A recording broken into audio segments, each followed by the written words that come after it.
नमस्कार दोस्तों। ईरान पर अमेरिकी इजरायली हमले का आज 15वां दिन है और आज कई बड़ी खबरें हैं। तो मैंने सोचा एक वीडियो के जरिए आपको 10-12 बड़ी खबरें भी बताऊं और उन खबरों के मायने भी समझाऊं और साथ में ये कि जंग के 15वें दिन अमेरिका कितना बेचैन है, बड़े हमले की कैसी धमकी दे रहा है और ईरान उसके बाद भी लगातार जवाबी कार्रवाई कर रहा है और जंग के मैदान में अब क्या हो रहा है और क्या हो सकता है। तो स्क्रीन पर एक बड़ी खबर, ईरान के नए सुप्रीम लीडर मुस्तफा खामनेई समेत 10 ईरानी लीडर्स और कमांडर्स पर अमेरिका ने $10 मिलियन तक के इनाम की घोषणा की है। क्या है इसका मतलब, आगे बताएंगे। और वो लीडर्स और कमांडर्स कौन है। दूसरी खबर है, ईरान के आइलैंड पर हमला। ट्रंप ने ईरान के सबसे बड़े तेल भंडार वाले खार्ग आइलैंड पर जबरदस्त हमले का दावा किया। ट्रंप ने ट्वीट किया क्या है यह आइलैंड और इस हमले के जवाब में ईरान क्या कह रहा है। ईरान ने जवाब दिया है, तेल ऊर्जा ठिकानों पर हमला हुआ तो पूरा खाड़ी क्षेत्र जहां अमेरिका के कई ऊर्जा भंडार हैं उनको हम तबाह कर देंगे, उन पर हमले करेंगे। ईरान का जवाब आया है। 5 अमेरिकी जहाज तबाह, बहुत बड़ी खबर है। कल भी खबर आई थी कि 2 अमेरिकी जहाजों को नुकसान हुआ। हालांकि अमेरिका ने कहा कि वो हमले में नहीं हुआ, जो रिफ्यूलिंग के दौरान क्रैश हुआ, यह अमेरिका का कहना था। लेकिन 5 और जहाजों पर हमले किए गए ईरान की तरफ से। एक खबर है जो अमेरिकी अखबारों के हवाले से, इसके बारे में आगे बताऊंगा। इस तरह से 7 जहाजों का नुकसान हो रहा है। 2500 मरीन की तैनाती अमेरिका ने की है। कहा जा रहा है अमेरिका ने हजारों मरीन कमांडो के साथ जंगी बेड़े मिडिल ईस्ट, वेस्ट एशिया की तरफ रवाना कर दिए। इसका मतलब अमेरिका 15वें दिन बड़ी जंग की तैयारी कर रहा है। क्या ईरान अपने लिमिटेड हथियार से अमेरिका के मुकाबले लगातार अमेरिका को मजबूर कर रहा है क्या? ईरानी मिसाइलों की बौछार जारी। इस बीच यह भी है कि ट्रंप भले बार बार कह रहे हैं हम जीत गए, ईरान का सब कुछ तबाह हो गया, ईरान बर्बाद हो गया, नौसेना, वायुसेना, उनकी मिसाइल सेंटर्स, लॉन्चर सब बर्बाद हो गए। लेकिन ईरान की तरफ से इजराइल पर मिसाइलों की 41वीं खेप का एक वीडियो जारी किया गया, वीडियो आगे दिखाऊंगा। उसके बाद ईरानी हथियारों का भी एक वीडियो जारी किया गया है। IRGC ने टनल में जो उनके हथियारों के भंडार हैं उसका वीडियो जारी किया गया, क्योंकि वार के समय एक दूसरे पर अपनी सुप्रीमेसी दिखाने के लिए या यह दिखाने के लिए कि हमारे पास हथियारों की कमी नहीं है, ऐसे वीडियो जारी किए जाते हैं। ईरान लगातार कल रात हमले करता रहा। तब जब अमेरिका ईरान के तेल भंडार वाले खार्ग आइलैंड पर हमले कर रहा था, उस वक्त खबरें आ रही थी कि ईरान की तरफ से रात भर इजराइल और खाड़ी देशों में जो अमेरिकी ठिकाने हैं वहां भी हमले थे। इनके कई वीडियो हैं, वो वीडियो आगे दिखाऊंगा। ट्रंप ने फिर धमकी दी, धमकियों के शहंशाह हैं, रोज नई धमकी। 8 दिन से रोज कर रहे हैं, इस बार बड़ा हमला, इस बार उससे बड़ा हमला, इसके बाद उससे भी बड़ा हमला, भयानक हमला, अब आखिरी हमला और अब जंग खत्म होने वाली है क्योंकि हमने सारे टारगेट तबाह कर दिए। परसों भी ट्रंप ने कहा था हमने सारे टारगेट तबाह कर दिए, अब तो जंग खत्म होने वाली है। लेकिन फिर ट्रंप ने फॉक्स न्यूज से बातचीत करते हुए धमकी दी है कि अगले हफ्ते और बड़ा हमला होगा। ये ट्रंप की ताजा धमकी। अब एक एक खबर पर भी आएंगे, उससे पहले वेस्ट एशिया के ठिकानों पर लगातार, जैसा कि मैंने कहा, ईरान की तरफ से मिसाइल से, ड्रोन से हमले किए जा रहे हैं। बगदाद में यूएस दूतावास पर ईरानी हमला किया गया, रेडार को निशाना बनाया गया। आप जानते हैं कि वेस्ट एशिया के कई देशों में अमेरिकी मिलिट्री बेस पर जो उनके रेडार सिस्टम था, थार्ड से लेकर और तमाम अत्याधुनिक रेडार सिस्टम, उसको पहले 5 दिन में ही ईरान ने तबाह किया था। अब हमले दूतावास पर जारी है। अब आते हैं पहली खबर पर। इसके अलावा भी कुछ खबर है, बताऊंगा। ईरानी लीडर्स पर $1 करोड़ का इनाम। यह अमेरिका की तरफ से अमेरिकी state, US department of state diplomatic security service rewards for justice, 10 leaders का नाम है, जिसमें कुछ का चेहरा है, कुछ का नहीं है। और यह कहा गया है कि इन पर, यह देखिए, इन पर $1 करोड़ मतलब $10 मिलियन का, मेरे ख्याल से हर नेता पर यह इनाम ऐलान किया गया। अब कौन कौन लोग हैं इसमें? उनके जो सुप्रीम लीडर हैं, माफ करिए, सुप्रीम लीडर हैं ईरान के, जिनको अभी चुना गया है, अयतुल्ला खामेनेई के बेटे, उनका नाम है, उनकी तस्वीर लगी है। ईरान के मुताबिक इनकी सूचना देने वाले को $10 मिलियन इनाम मिलेगा, अमेरिका के मुताबिक। इसके बाद हैं Ali Asghar Hejazi, deputy chief of state, supreme leader office से जुड़े हैं। Secretary of defence council, adviser to the supreme leader. हालांकि मैंने नाम पता किया कि क्या क्या है, कुछ जगह जो मिले ये नाम अब नीचे यहां देख रहे हैं, अली लारिजानी एडवाइजर हैं ये सिक्योरिटी सुप्रीम नेशनल काउंसिल के। उसके बाद ये एक है मिनिस्टर ऑफ इंटीरियर, उसके बाद एक ये है minister of intelligence major general Yahya Rahim Safavi. जो नाम है उसमें अली लारिजानी जिनका आपने देखा, इस्कंदर मोमिनी वहां के गृह मंत्री हैं, अली असगर हेजाजी सुप्रीम लीडर के डिप्टी चीफ ऑफ स्टाफ हैं, यहिया रहीम सफवी जिनका नाम देखा सुप्रीम डिफेंस काउंसिल के सचिव। और इन सब के बारे में ये जानकारी देते हुए या इनका पोस्टर जारी करते हुए कहा गया कि ये सब लोग ईरान की रिवोल्यूशनरी गार्ड कॉर्प्स जो है IRGC के अलग अलग हिस्सों का संचालन करते हैं। इनके बारे में जो लोग जानकारी देगा, और अमेरिका के मुताबिक ये सब लोग दुनिया भर में आतंक फैलाते हैं, इसलिए इनके बारे में जो भी जानकारी देगा इनके बारे में या ऐसे नेताओं के बारे में, वो सिग्नल के जरिए या हमारी टोर आधारित टिप लाइन के जरिए भेजे, और उन्हें जिन्हें जानकारी देगा उनके लिए पुनर्वास की भी व्यवस्था होगी और $10 मिलियन तक उन्हें इनाम दिया जाएगा। ये अमेरिका की तरफ से कहा गया। अब ये इसमें जो नाम है और चेहरा है एक अली लारिजानी का, इनका वीडियो या इनका बयान बीते 14 दिनों के भीतर, 15 दिनों के भीतर, जब से जंग चल रही है, हर रोज आता है, हर रोज बयान आता है, हर रोज अमेरिका को धमकी और चुनौती आता है। जब यह पोस्टर जारी किया गया उसी समय आगे पीछे जो अमेरिकी मिनिस्टर हैं, डिफेंस मिनिस्टर पीट हेग्सेथ, उनकी तरफ से एक बयान दिया गया। उस बयान में कहा गया कि ईरान की जो लीडरशिप है ये अब बेटर शेप में नहीं है। Iran leadership is in no better shape, desperate and hiding. Iran की जो लीडरशिप है वो अच्छी हालत में नहीं है, डेस्परेट है और हाइडिंग मतलब छिप रही है। और उसी में है कि ये लोग दे हैव गॉन अंडरग्राउंड, वो अंडरग्राउंड हो गए। दैट्स व्हाट रैट्स डू, जो चूहे करते हैं, ये पीट हेग्सेथ ने कहा। और उसके बाद इन्होंने ये भी कहा कि जो उनके सुप्रीम लीडर हैं उनके बारे में, we know the new so called not so supreme leader is wounded and likely disfigured. मतलब मुस्तफा खामनेई के बारे में बोला कि जो उनके सो कॉल्ड सुप्रीम लीडर हैं वो घायल हैं और उनको काफी नुकसान पहुंचा है, ऐसा। और उसके बाद जवाब क्या दिया पीट हेग्सेथ ने जब कहा, और उसके बाद मैं कुछ वीडियो दिखाऊंगा कि जिनको अमेरिका के हिसाब से मोस्ट वांटेड के लिस्ट में एक तरह से डाल दिया गया, सूचना देने वाले को इनाम का ऐलान किया गया, वो कल तेहरान की सड़कों पर प्रदर्शन कर रहे थे। उसमें लारिजानी भी थे। लारिजानी ने जवाब दिया, उन्होंने जवाब दिया, मिस्टर हेग्सेथ इनको जवाब दिया, इनके ट्वीट को रीट्वीट करते हो, our leaders have been and still are among the people but your leaders question mark on Epstein's island. Larijani ने लिखा कि हमारे लीडर्स हैं और अभी भी हैं, लोगों के बीच हैं, लेकिन आपके लीडर्स कहां हैं क्वेश्चन मार्क, और साथ में क्या एप्स्टीन आइलैंड में है। ये लारिजानी ने लिखा सीधे, ये जताते हुए, और तस्वीरें डाली ये जताते हुए कि आपके हिसाब से हमें आपने अंडरग्राउंड गोपनीय छिपा हुआ बता दिया, लेकिन हम तो सड़कों पर हैं। और उसके बाद 2 तस्वीरें उन्होंने शेयर की लारिजानी ने। और कल हुआ क्या था ईरान में, मैंने भी तस्वीरों में बताया था। ये ईरान के लीडर्स हैं, ईरान के राष्ट्रपति मसूद पेजेश्कियन, ईरान के विदेश मंत्री अरागची जिनका अक्सर आप लोग वीडियो और बयान देखते हैं, इसके अलावा लारिजानी जो वहां के सिक्योरिटी नेशनल सिक्योरिटी काउंसिल के सेक्रेटरी हैं और वो अमेरिका के टॉप टारगेट में हैं, वो, और बहुत सारे minister of electricity, minister of construction and roads, minister of industry, minister of agriculture, minister of finance, minister of interior, minister of tourism, minister of defence, ये सारे, minister of education, foreign affairs मैंने बोला, speaker Iran के जो हैं, chief internal security, leader of scientific faculty, minister of communication, ये सारे वो लोग हैं ईरानी लीडरशिप के जो कल तेहरान में जो प्रदर्शन हुआ था कुद्स डे पर, उस प्रदर्शन का हिस्सा ले रहे थे, सड़क पर थे, भीड़ का हिस्सा थे। और उसी बीच कुछ दूर वहां एक मिसाइल या बम भी गिरा था इजराइल की तरफ से, और तब भी भीड़ उस जहां बम गिरा, जहां तबाही हुई, उस तरफ भीड़ जाने लगी थी। मतलब ये सब लोग सड़कों पर थे। कल एक मैंने वीडियो के जरिए ये दिखाया था कि मेरे वीडियो में आप देख सकते हैं कि किस तरह से जब वहां हमले हुए, ये देखिए इजरायली बम या मिसाइल जब वहां गिरी तो किस तरह से वहां लोग प्रदर्शन कर रहे थे, जिसमें वो सारी लीडरशिप थी जिनका अभी जिक्र किया, जिसमें 2-3 वो लोग भी हैं जो अमेरिका के हिसाब से अब उन पर इनाम घोषित कर दिया गया सूचना देने वालों की। ये कल की तस्वीर है। अब आते हैं दूसरी खबर पे।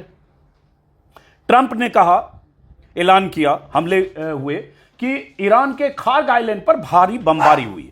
ऐसा ट्रंप ने अपने सोशल मीडिया पोस्ट के जरिए भी सूचना दी और ट्रंप की तरफ से एक वीडियो भी दिखाया गया, मतलब वीडियो जारी किया गया, माफ करिए, अनक्लासिफाइड वीडियो है, मतलब सार्वजनिक वीडियो है, जिसमें ट्रंप की तरफ से, अमेरिका की तरफ से जो दावा किया गया कि ईरान का जो खार्ग आइलैंड है, जहां तेल निर्यात का सबसे बड़ा भंडार है ईरान का, खार्ग के बारे में भी बताता हूं, वहां पर बॉम्बिंग की गई और उसे पूरी तरह से तबाह किया गया। यही ट्रंप ने बोला है कि उनके निर्देश पर यहां पूरी तरह से इसको तबाह कर दिया गया, इस आइलैंड को, जिसका वीडियो देख रहे हो। ट्रंप ने कहा अपने उसमें बयान में, I have chosen not to wipe out the oil infrastructure on the island. मैंने तेल के भंडारों को, इंफ्रास्ट्रक्चर को पूरी तरह से तबाह नहीं करने का फैसला किया है। However, should Iran or anyone else do anything to interfere with the free and safe passage of ships through the Strait of Hormuz, I will immediately reconsider this decision। मतलब अगर किसी ने, ईरान ने स्ट्रेट ऑफ हॉर्मुज में safe passage देने से रोका या बाधा डाला जहाजों की आवाजाही पर, तो हम ईरान के तेल इंफ्रास्ट्रक्चर को भी उड़ा देंगे जो खार्ग आइलैंड पर है। और पूरी तरह से धमकी देते हुए कहा कि during my first term and currently I rebuilt our military and into the most lethal, powerful and effective force by far anywhere in the world. Iran has no ability to defend anything that we want to attack। Iran के पास अब कोई ताकत नहीं है defend करने की, अगर हम तबाह करने पर आ जाएं तो। ये ट्रंप ने एक तरह से सीधा सीधा ट्वीट भी किया, सोशल मीडिया पोस्ट डाला और ये वीडियो डाला। उसके बाद क्या हुआ, और ट्रंप ऐसी धमकियां भी दे रहे हैं। मैंने जैसा कि कहा, पिछली 6 रातों से आज की रात कयामत की रात जैसे बयान वहां से आ रहे हैं। ईरान की तरफ से, IRGC के स्पोक्स पर्सन की तरफ से यह बयान आ गया कि अगर ईरान के तेल, आर्थिक या ऊर्जा इंफ्रास्ट्रक्चर पर अटैक किया गया तो यूएस फैसिलिटीज जो है इस रीजन में, मतलब वेस्ट एशिया में 1 दर्जन देशों में, उसको हम पूरी तरह से बर्बाद कर देंगे। कहा गया है कि if Iran's oil, economic and energy infrastructure is attacked, all corresponding US facilities in region will be destroyed. ये वहां के जो स्पोक्स पर्सन है उनकी तरफ से बयान आया कि हम बर्बाद करेंगे। और खबरें, उसके बाद कुछ और जानकारी आपको दूंगा। ये खबर आई, बहुत बड़ी खबर है। अमेरिका को क्या क्या नुकसान हो रहा है। अमेरिका को 7 जहाजों का ऐसा माना जा रहा नुकसान हुआ। 2 की खबर कल आई थी। अब ये 5 जहाज अमेरिका के जो रिफ्यूलिंग प्लेन्स थे, जिन्हें सऊदी अरबिया के एयरपोर्ट पर जो पार्क थे, कहा जा रहा है ईरानी हमले में उनको भारी नुकसान हुआ है, उनको हिट किया गया है। ये एक खबर आई है अमेरिकी अखबार के हवाले से। हालांकि 1 मिनट, मैं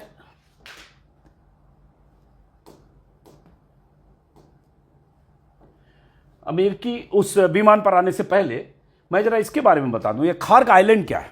ये खार्ग आइलैंड ईरान का वो आइलैंड है जहां तेल के निर्यात का मुख्य केंद्र है। 25 किलोमीटर दूर है ईरान के तट से। ईरान का लगभग 90% कच्चा तेल इसी द्वीप से, जो खार्ग आइलैंड है, इसको मैं थोड़ा सा छोटा करूं वीडियो तो शायद आपको पीछे दिखेगा। ये खार्ग आइलैंड है। 90% तेल इसी द्वीप से यहां से निर्यात होता है। पाइपलाइन, सुपर टैंकर और ये सब है। और तेल के लिए, इसीलिए इसको चूंकि तेल का निर्यात का सबसे बड़ा सेंटर है, इसलिए क्राउन ज्वेल कहा जाता है इसको। और उसके बाद यहां जानबूझकर ईरान के इस इलाके में दरअसल अमेरिका ने हमला किया। हमला करके उसको जताना और बताना था, ईरान को डराना था कि हमने अभी तुम्हारे IRGC के इंफ्रास्ट्रक्चर को तबाह किया है। अगर तुमने स्ट्रेट ऑफ हॉर्मुज में रोका तो हम तुम्हारे तेल के इंफ्रास्ट्रक्चर को या तेल के भंडार को तबाह करेंगे। ये उनका मकसद था। और उसके बाद कहा जा रहा है कि इस पर अगर हमला हुआ तो वाकई बहुत बड़ा नुकसान ईरान को हो सकता है। लेकिन उसी का जवाब ईरान ने दिया है, जो मैंने कहा, माफ करिएगा, वापस आया था। अब आते हैं इस खबर पर। अब इस खबर में WSJ की रिपोर्ट है, वॉल स्ट्रीट जर्नल की। इस रिपोर्ट में कहा गया है कि 5 जहाजों को नुकसान हुआ है।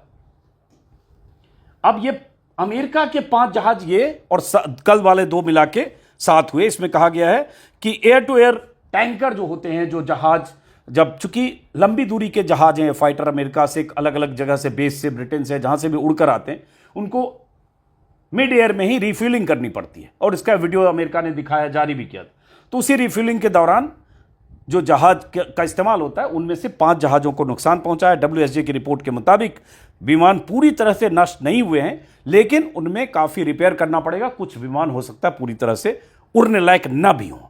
और उसके बाद WSJ के मुताबिक इस तरह से 7 अमेरिकी रिफिलिंग विमान या तो नष्ट हुए या बहुत नुकसान जिन्हें हुआ। और उसके बाद 5 अमेरिकी विमान जो है प्रिंस सुल्तान एयरबेस पर क्षतिग्रस्त हुए, जहां ईरानी हमला, वो कहां से कहां ईरान हमला कर रहा है। 12 देशों में अमेरिकी मिलिट्री ठिकाने, एम्बेसीज और टारगेट ईरान चुन चुनकर टारगेट कर रहा है। तुम्हारा ये एक अमेरिका के लिए बहुत बड़े नुकसान की खबर है। इस जंग में 7 जहाज़ों का नुकसान इसी में है कि ये बड़ा नुकसान अमेरिका में भी माना जा रहा है। और इसकी बहुत चर्चा हो रही है कि कैसे अमेरिका ने 7 जहाज़ों को नुकसान उठाना पड़ा। उसके बाद ईरान ने इजराइल पर दागी मिसाइलों की 47वीं खेप, ये वीडियो जारी हुआ है। ऐसे वीडियो हर रोज ऐसे जारी होते हैं। इसको मेरे ख्याल से इसमें ऑडियो की दिक्कत है। बहरहाल ये प्रेस टीवी जो ईरानी मीडिया है उसके हवाले से ये खबर दी गई कि इतना कुछ अमेरिकी दावे के बाद कि ईरान का सब कुछ तबाह हो गया, उसके बाद भी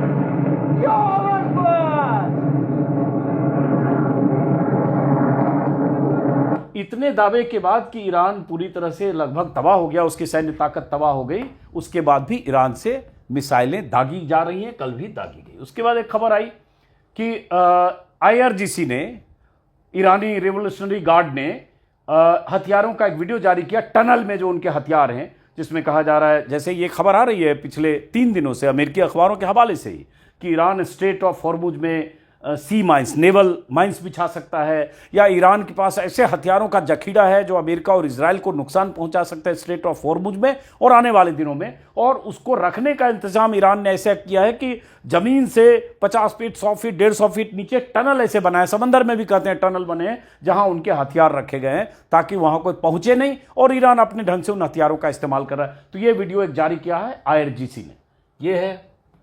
उसके बाद ईरान की तरफ से तेल अवीव समेत जो सेंट्रल इजराइल और अलग अलग इलाकों में हमले की कल रात खबर आती रही। जैसे ये है, ये सारी तस्वीरें देखिए, आगजनी और जिन भी इलाकों पर ईरानी ड्रोन, मिसाइल या क्लस्टर बम जो भी बरसे हैं, ये अलग अलग जगह की तस्वीरें हैं। ये एक तस्वीर है जिसमें भारतीय जर्नलिस्ट हैं मधुरेंद्र, उन्होंने अपने ट्विटर पर डाला कि एक तरफ सायरन बज रहा है नीचे, और सायरन बजने के बाद कैसे ईरानी लोग बंकर में जा रहे छिपने के लिए, और यहाँ ऊपर से क्लस्टर बम, मल्टी वारहेड वाले क्लस्टर बम ईरान की तरफ से, माफ करिए, ईरान की तरफ से इजराइल पर दागे जा रहे हैं। ये मधुरेंद्र कुमार एक जर्नलिस्ट हैं, उन्होंने कल शेयर किया। ये रात में इस तरह से ईरान से जो मिसाइलें चलती है झुंड में, बराज ऑफ मिसाइल्स, और उसके बाद नीचे जो है यहाँ पर लोग छुपने की कोशिश कर रहे हैं। मतलब ईरान में अगर देखें, इतनी तबाही के बाद भी, इसमें कोई शक नहीं कि ईरान को बहुत नुकसान हुआ है, इसमें कोई शक नहीं कि ईरान पर अमेरिका और इजराइल ने जबरदस्त बमबारी की है टारगेटेड ढंग से, उनके तेल इंफ्रास्ट्रक्चर को, मिलिट्री इंफ्रास्ट्रक्चर को, उनके और भी अलग अलग एस्टैब्लिशमेंट को। बावजूद इसके ईरान लगातार जिस तरह से रिटेलिएट कर रहा है, जिस तरह से जवाबी कार्रवाई कर रहा है, उससे अमेरिका में बेचैनी, उन बेचैनियों का नतीजा है कि आज फाइनेंशियल टाइम्स में खबर छपी है, ओपिनियन पीस है दरअसल, रिपोर्ट ओपिनियन पीस जो भी कहें, how Iran fight back surprise the US। और इसमें विस्तार से यह छपी, आज ही छपी है, जिसमें बताया गया है कि कैसे ईरान की जवाबी कार्रवाई से अमेरिका सरप्राइज्ड है, भौचक है। उसे समझ में नहीं आ रहा कि यहां तक कैसे यह लड़ाई पहुंची, या ईरान इतना रिटेलिएट कैसे कर रहा है। इसकी उम्मीद ट्रंप को नहीं थी। तभी ट्रंप को लगा होगा कि खामेनेई समेत 30-40 लोगों को टारगेटेड ढंग से मार दो जो एक ही जगह थे, 24-48 घंटे में ईरान घुटनों के बल आ जाएगा, वह रिजीम चेंज जैसा चाहेंगे वैसा कर लेंगे, और उसके बाद यह जंग खत्म हो जाएगी। अमेरिका ने 2 हफ्ते, 4 हफ्ते, 6 हफ्ते, 8 हफ्ते या पता नहीं कब तक इस तरह से ईरान जंग लड़ता रहेगा, ईरान सरेंडर न करते हुए अमेरिका और इजराइल को चेतावनी देते हुए उनके मिडिल ईस्ट में, वेस्ट एशिया जिसको कहते हैं, वेस्ट एशिया में अमेरिकी ठिकानों पर हमले करता रहेगा, इजराइल पर हमले करता रहेगा, ये अमेरिका ने सोचा नहीं था, ऐसी प्लानिंग नहीं थी। ऐसा अमेरिकी अखबारों में लगातार 6-7 दिनों से कई रिपोर्ट छप रही है। इस पीस में फाइनेंशियल टाइम्स में कहा गया है कि इस रिपोर्ट में एक अमेरिकी अधिकारी के हवाले से, जो पूर्व चीफ ऑफ स्टाफ थे, उनके हवाले से कहा गया है कि no one has done more with less than the Iranians. मतलब ईरान ने सीमित संसाधनों के बावजूद सबसे ज्यादा प्रभावी सैन्य हमला किया है। ये अमेरिकी जो चीफ ऑफ स्टाफ थे उनके हवाले से, जो पूर्व हैं उनके हवाले से कहा गया। खास बात क्या कही गई है इस पीस में? कही गई है कि सस्ते शाही ड्रोन का बड़ा इस्तेमाल किया जा रहा है। इस रिपोर्ट में कहा गया है कि बड़े पैमाने पर जो उपलब्ध ड्रोन है ईरान के पास, उन ड्रोन से अलग अलग जगह रेडार स्टेशन, पोर्ट, सैन्य अड्डे, military establishment, oil infrastructure, airport, data centre, अमेरिकी एम्बेसीज, मिलिट्री एस्टैब्लिशमेंट, सबको लगातार निशाना बनाया जा रहा है और ड्रोन से बनाया जा रहा है, जो झुंड में एक साथ हमला करते हैं और एयर डिफेंस सिस्टम पर बहुत प्रेशर होता है। कई बार एयर डिफेंस सिस्टम उनको रोक नहीं पाता या उनको इंटरसेप्ट नहीं कर पाता। इसी रिपोर्ट में कहा गया है कि अमेरिका को ईरान की प्रतिक्रिया का अंदाजा नहीं था। इसमें है कि अमेरिकी अधिकारियों ने स्वीकार किया, नाम नहीं बताने की शर्त पर, we did not necessarily anticipate exactly how they would react. हमने ये एंटिसिपेट नहीं किया था कि वो कैसे रिएक्ट करेंगे। आपने हमला कर दिया, आपने सोच लिया वो घुटने टेक देंगे, लेकिन आपने ये नहीं सोचा, ये एंटिसिपेट नहीं किया कि वो रिएक्ट करेंगे और आपको यहां तक ले आएंगे कि आपको अब खबरें आ रही, 7th फ्लीट वहां रवाना किया जा रहा है, मरीन कमांडो रवाना किए जा रहे हैं, जंगी बेड़े रवाना किए जा रहे हैं, ये खबरें आ रही है। इसी में है कि ईरान का जवाब अमेरिका के लिए बहुत बड़ी मुसीबत बन गया। उसके बाद जो पहले बताया, Pentagon is moving additional marines warships to Middle East, ये खबर आई है कि पेंटागन 2500 के आसपास मरीन और मरीन कमांडो कह सकते हैं और कुछ जंगी बेड़े को मिडिल ईस्ट, वेस्ट एशिया हम लोग बोलते हैं, वेस्ट एशिया की तरफ रवाना कर रहा है, जिसमें यूएसएस त्रिपोली नाम के बड़े असॉल्ट शिप को भी भेजा जा रहा है और इसके अलावा कई जहाज, कई हेलीकॉप्टर, कई ऐसे अत्याधुनिक हथियारों से लैस युद्धपोत की रवानगी की खबरें। खबर तो ये भी आ रही है कि 7th फ्लीट अमेरिका भेज सकता है, जो जापान के पास है। 7th फ्लीट दरअसल दर्जनों जहाज़ों, नौसेना के लिए इस्तेमाल होने वाले हथियारों, जंगी हेलीकॉप्टर्स, पनडुब्बियों, उन सब का एक बेड़ा होता है जिसे 7th फ्लीट कहा जाता है। और 7th फ्लीट तब चर्चा में आया था जब हम लोग भारत के संदर्भ में, जब 71 के वार में, जब पाकिस्तान और भारत आमने सामने थे, बांग्लादेश की आज़ादी जब हुई, बांग्लादेश को जब आज़ाद किया गया, तब अमेरिका ने 7th फ्लीट भेजा था और भारत के लोग तब से 7th फ्लीट जानते हैं। तो 7th फ्लीट एक तरह से अमेरिका की सबसे बड़ी ताकत की आजमाइश है जहाज़ों के बेड़े के साथ। ये भी खबर आ रही, उसकी पुष्टि नहीं, लेकिन इससे समझिए कि अमेरिका के लिए लड़ाई अब कितनी मुश्किल बन गई है। ये अलग बात है उसका अंजाम क्या होगा। अमेरिका के पास हथियारों की कमी नहीं है, एयर सुप्रीमेसी है, न्यूक्लियर बम की तो गिनती नहीं है अमेरिका के पास कितना है, दुनिया भर के तमाम वारशिप्स हैं। इन सब से अमेरिका के इन हथियारों से, उनकी ताकत से ईरान की कोई तुलना नहीं, कहीं नहीं। बट ईरान के लोगों का हौसला, जज्बा अपने देश के प्रति कि हम अमेरिकी ताकत के सामने झुकेंगे नहीं, हम अमेरिकी धमकियों के सामने झुकेंगे नहीं, हम अमेरिका से आखिर दम तक लड़ेंगे, अमेरिकी एग्रेशन के खिलाफ हम शहीद होते रहेंगे लेकिन पीछे नहीं हटेंगे, ये उनका जज्बा है। और यही अब अमेरिका के लिए चुनौती और मुसीबत बन गया है। खबर यह भी आई है कि यूएस ने, अल जजीरा और तमाम अमेरिकी अखबारों में भी, कि 10,000 इंटरसेप्टर्स ड्रोन भेजे हैं। अब ये इंटरसेप्टर की खबर क्यों आ रही? क्योंकि ये खबर आई 8-10 दिन पहले लगातार कि जो अमेरिकी एयर डिफेंस सिस्टम है, जिसमें थाड था जिसको एक तबाह किया जॉर्डन में, या इजराइल में जो सिस्टम है, एयर डिफेंस के सिस्टम है, आयरन डोम है, डेविड स्लिंग है, एरो है, बहुत पैट्रियट है, उनको किस तरह से भेज रहा है ईरानी ड्रोन या ईरानी मिसाइल है। और वो 20 लाख 30 लाख के ड्रोन से $1 बिलियन का इंटरसेप्टर तबाह हो रहा है या इंटरसेप्टर खर्च हो रहा है। तो इसलिए अमेरिका ने तय किया कि कुछ सस्ते इंटरसेप्टर भेजे जाए। तो यह खबर आ रही है कि 10,000 इंटरसेप्टर ड्रोन भेजे गए हैं। ये मिसाइल इंटरसेप्टर नहीं बल्कि छोटे ड्रोन इंटरसेप्टर होते हैं। यूक्रेन में इसका इस्तेमाल हुआ है। तो ड्रोन हमलों को रोकने के लिए अमेरिका ने यह किया है। तो एक ये खबर है। 12 तो मेरा कहने का यह था कि अमेरिका के लिए आज की तारीख में यह लड़ाई बहुत बड़ी मुसीबत भी है। यह लड़ाई कहां जाएगी, अमेरिकी अखबारों से यह भी खबरें आ रही है, अमेरिकी अधिकारियों के हवाले से, ट्रंप एडमिनिस्ट्रेशन के हवाले से, कि अमेरिका मतलब ट्रंप इस लड़ाई से एग्जिट चाहते हैं, कोई तरीका चाहते हैं कि लड़ाई से एग्जिट करें, क्योंकि उनको जितना अंदाजा नहीं था वहां तक ये लड़ाई जा चुकी है। तो एग्जिट के तरीके क्या होंगे, इसको लेकर भी तमाम कयास हैं। और इसलिए कहीं ट्रंप बार बार करें कि हमने तो तबाह कर दिया, खत्म कर दिया, अब कुछ बचा नहीं ईरान के पास, लेकिन उसके बाद फिर कहना कि एक हफ्ते बाद बड़ा हमला करेंगे।